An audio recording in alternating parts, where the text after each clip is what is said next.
கணவன் இருக்கிறார், இறந்து போகிறார், மனைவி இருக்கிறார், ஒரு பொம்பளை புள்ள, சகோதர சகோதரிகள் இருக்கிறார்கள். என்ன செய்யறது? சகோதர சகோதரிகள். கணவன் இறந்து போயிட்டா மனைவிக்கு எவ்வளவு கிடைக்கும் சொல்லுங்களேன்? 8/1 கிடைக்கும். ஒரு பொம்பளை பிள்ளைக்கு பாதி கிடைக்கும், மிச்சம் இருக்கிறதுல பாதி. மீதம் இருப்பதை சகோதர சகோதரிகள் இருப்பதால் இந்த சகோதரர்களுக்கு 2 பங்கு, சகோதரிக்கு 1 பங்கு. 2 சகோதரன் 1 சகோதரி இருக்கிறாங்கன்னு வச்சுக்கோங்களேன், 5 போட்டுக்கணும். மிச்சம் இருப்பதை 5 போட்டு 2 பேருக்கு 2, ஒரு சகோதரிக்கு 1 என்று கொடுத்து விட வேண்டும். அன்பிற்குரியவர்களே, இறந்து போனவருக்கு மனைவியே இல்லை, தாய் தகப்பன் இருக்கிறார்கள், பிள்ளைகள் இருக்கிறார்கள். இப்ப சொத்தை எப்படி பிரிக்கிறது? தாய் தகப்பனுக்கு 6/1 முதல்ல கொடுத்துடணும். 6/1 கொடுத்துட்டு, அன்பிற்குரியவர்களே, மிச்சம் இருக்கக்கூடியதை ஆண் 2 பகுதியாகவும் பெண் 1 பகுதியாகவும், 11 ஆம்பளை புள்ள 2 பொம்பளை புள்ள. இப்ப எப்படி போடுவோம்?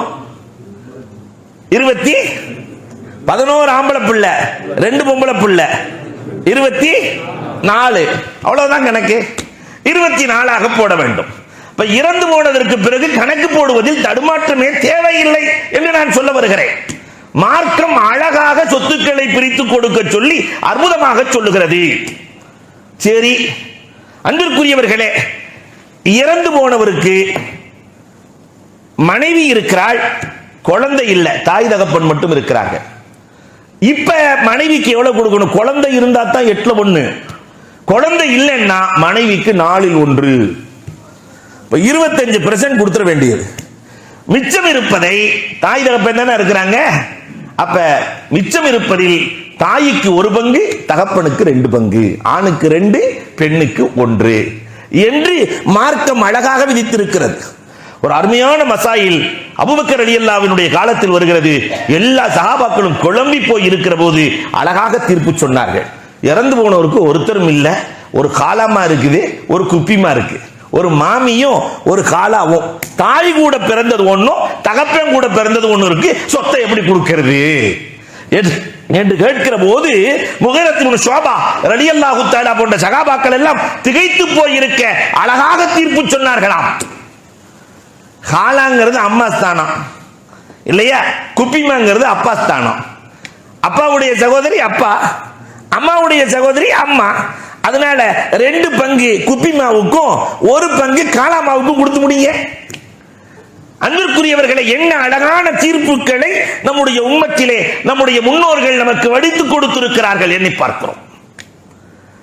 இதே மாதிரியே மனைவி மௌத்தா போயிட்டா, இப்ப கணவனுக்கு பிரிக்க வேண்டும். மனைவி மௌத்தா போய் கணவன் இருக்கிறான், பிள்ளைகள் இருக்கிறார்கள், தாய் தகப்பன் இருக்கிறார்கள். சொத்தை எப்படி பிரிச்சு கொடுக்கிறது? மனைவி மௌத்தா போயிட்டா முதல்ல கணவனுக்கு 4ல் 1 பகுதி கொடுத்துடணும். மனைவிக்கு நம்ம எத்தனை சொன்னோம்? 8/1 சொன்னோம்ல. கணவனுக்கு 4/1. நீங்க தெரியாதவங்க கொஞ்சம் பேப்பர்ல கூட குறிச்சு நீங்க மசாயில் கேட்கலாம். அன்பிற்குரியவர்களே, அப்ப மனைவி இறந்து போய்விட்டால் கணவனுக்கு 4/1 கொடுத்துடணும். 25% போக பாக்கி இருக்கிற 75%. இதுல தாய் தகப்பனுக்கு 6/1 கொடுத்துடணும். மிச்சம் இருக்கிறதுல 6/1. அது போக மீதி இருப்பதை எடுத்து ஆணுக்கு 2 பகுதியாகவும், 2 ஆணு 2 பெண் இருந்தாக்கா 6ஆக பிரித்துக் கொள்ள வேண்டும். 2 ஆணுக்கு 4 ஸ்தானம், 2 பொண்ணுக்கு 2 ஸ்தானம், 6ஆக பிரித்துக் கொள்ள வேண்டும். இதான் சட்டம். இதே மாதிரி மனைவி இறந்து போகிறாள். இறந்து போன மனைவிக்கு கணவன் இருக்கிறார், பெண் பிள்ளைகளும் ஆண் பிள்ளைகளும் மட்டும் இருக்கிறார்கள், தாய் தகப்பை இல்ல. இப்ப என்ன செய்யணும்? 4/1 கொடுத்துட வேண்டியது. ஃபர்ஸ்ட் கணவனுக்கு எவ்வளவு கொடுக்கணும்? 4/1 கொடுத்துடணும். மிச்சம் இருப்பதை ஆண் பிள்ளைகளும் பெண் பிள்ளைகளும் தானே இருக்கிறாங்க. அதனால லித்தக்கரி மிஸ்ல ஹல்லில் ஒன் செய்யணும். ஆணுக்கு 2, பெண்ணுக்கு 1. ஒரு ஆம்பளை புள்ள 1 பொம்பளை புள்ள இருந்தா எப்படி பங்கு போடணும்? மிச்சம் இருக்கிறத 3 போற்ற வேண்டியதுதான். ஆணுக்கு 2, பெண்ணுக்கு 1.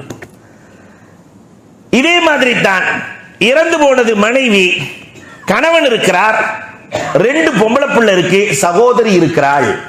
எப்படி பிரிச்சு கொடுக்கிறது? அன்பிற்குரியவர்களே, கணவனுக்கு முதல்ல 4/1 கொடுத்துட வேண்டியது.